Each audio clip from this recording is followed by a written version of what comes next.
Martin Cowan, contributing editor for tNooz, back again. Another great interview lined up here. David Armstrong, CEO of HolidayPirates.com, which is an OTA in the broadest sense of the term. So David, before I start the questions, just let our readers know a bit about HolidayPirates.com.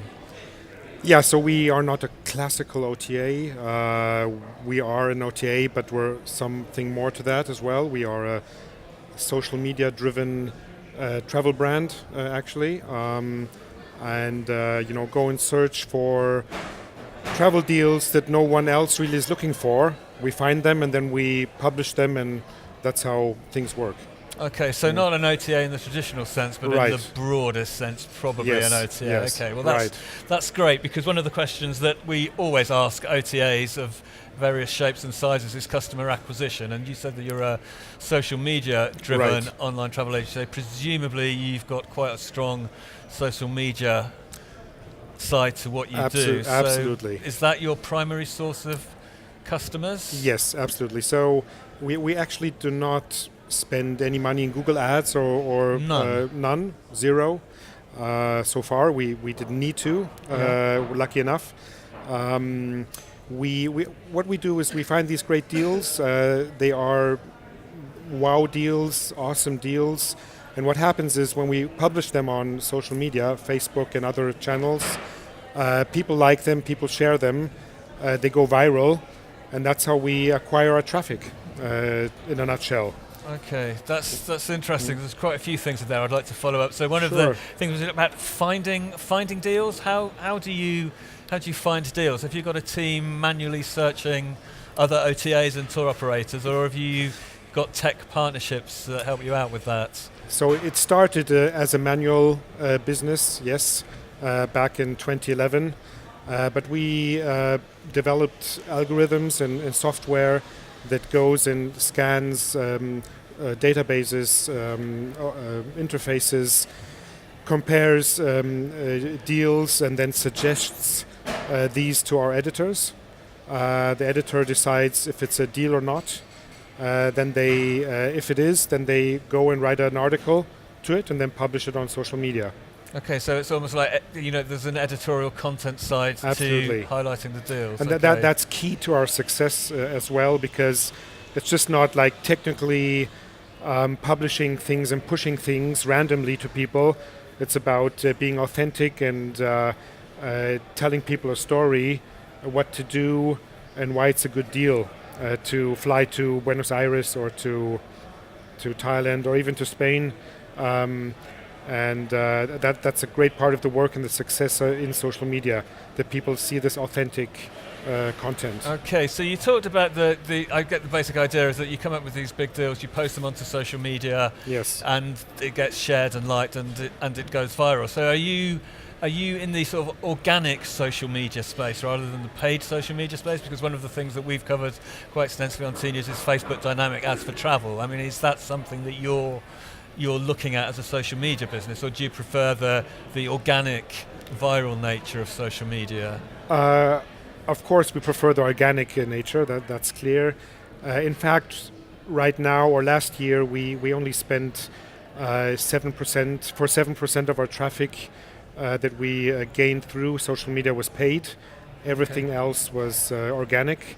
So it might, increase, but we don't pay for over 90% of our traffic. That's the key message, actually. Okay, and is that a sort of a commercial decision, or maybe a sort of customer relationship acquisition? Because I would imagine that as you're well liked on Facebook, maybe give us an idea of your Facebook follower numbers. So globally we are at 9.5 million likes. That is actually the largest travel brand in social media globally.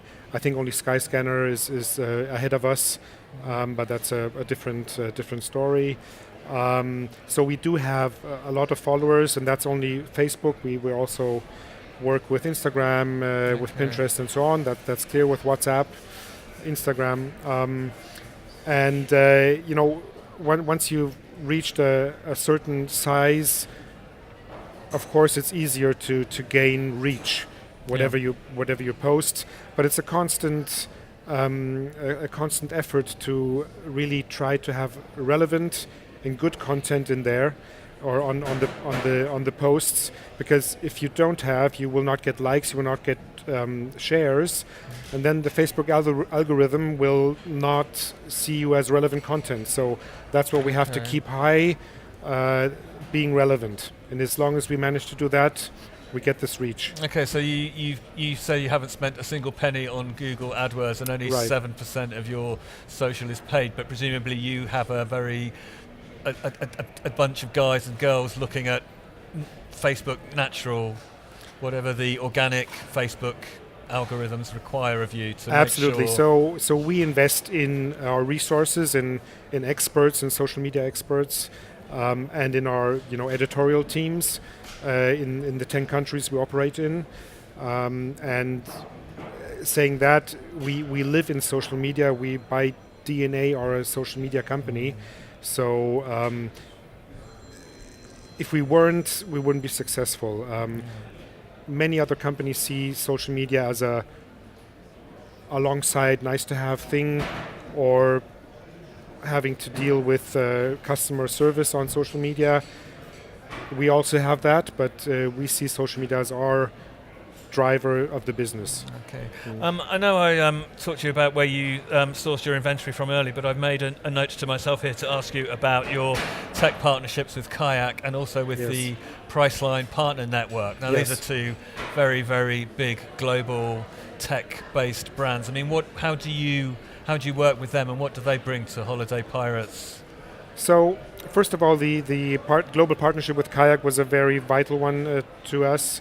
It is a white label partnership, so what we wanted to provide our users is also the possibility to search and compare flight deals. So when we post something for a flight that we found, and people might not be able to hop onto that deal, they are still interested in looking for something else perhaps, or for another date, and then they can use Kayak technology on this white label solution and look for something. And it also helped us to have a product in every market we enter. So every market we rolled up and entered since we partnered up in 2015, we were able to just hook up the Kayak solution in the first place, and then drive our social media strategy to become a vital player in that market. But it helped us to monetize the traffic from the first day. Okay. And looking at Priceline, and we work with many others as well.